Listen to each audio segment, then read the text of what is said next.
हवन पुण्यात्माओं, जैसे अभी तक आपने देखा ये ऋषि लोग गेर कर लकड़ क्यों कह के घर ते जा था, राजाओं ने पटा लिया करते, धनिया ने उन्हें कह देते अच्छा हवन करो, वहां गेर के 2-3 धड़ी लकड़ी और ठोकी जा दे लोटे पर घी के स्वाहा स्वाहो पाटो पकड़े।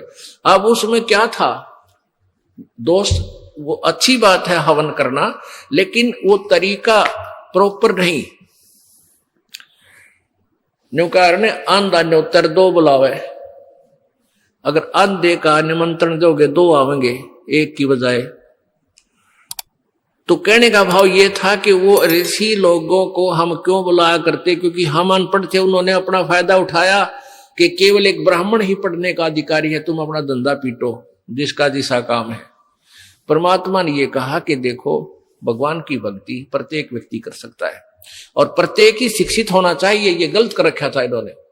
तो अब आप सारे शिक्षित हो गए। अब मालिक ने जो खेल खेला है, ये समय इंतजार किया है कि अब अपनी प्यारी आत्माओं को अपनी महिमा में अब बताऊंगा और सारे सबके समझ में आवेगी।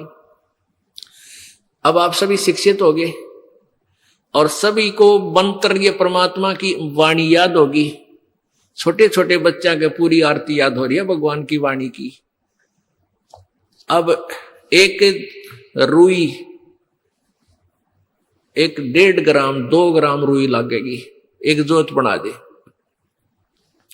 खड़ी जोत लगा दी, उसमें घी डाल दिया जितनी आपकी इच्छा है, 1 कटोरा भर दे, सारे दिन जलाए। तो उसमें वो घी उसमें डाल दिया और हम अपना मंत्र वाणी सुबह नित्यनेम करें, दोपहर में रमैनी करें, शाम में संध्या आरती करें, ये भगवान की वाणी भी हम बोलते रहते हैं। तो वो भी हवन हो रहा है। उस लकड़ियों वाले हवन की तुलना में ये हवन श्रेष्ठ है, क्योंकि इसमें आप एक 100 ग्राम रुई में 1 क्विंटल घी हवन कर सकते हो। उसमें घी, उसकी जोत ने जलन नहीं दे, उसमें डालने जावेगी। 100 ग्राम जोत में 1 क्विंटल घी हवन कर सकते हो आप। और लकड़ियां में 1 क्विंटल घी हवन करने के लिए कम से कम भी 20 किलो तक कम से कम लकड़ी जला देते हो। तो उन लकड़ियों के जलने से कार्बन डाइऑक्साइड अधिक होती है।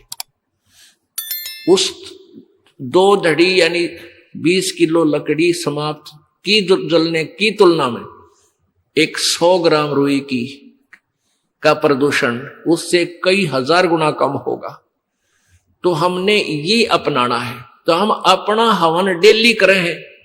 अब क्या करा करते, कोई मृत्यु होगी, बुलाओ गुरुजी ने और हमारा हवन करियो 2 दिन 4 दिन।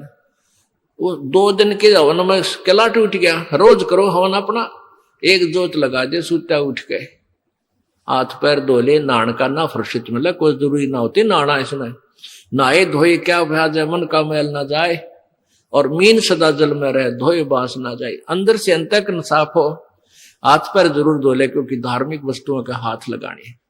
और जोत ला दे, अपना मंत्र करता रहे, काम करता रहे, अपनी आरती बोल ले, जा नित्यनेम भी कर ले, रोटी पोए जा, नित्यनेम चलता रहे। आजकल तो आधुनिक बहुत से उपकरण हो गए हैं, वैसे भी याद हो जाते हैं कुछ दिनों में। और नहीं बैठ कर अपनी किताब लेकर वह पढ़ ले। अब हवन हो गया।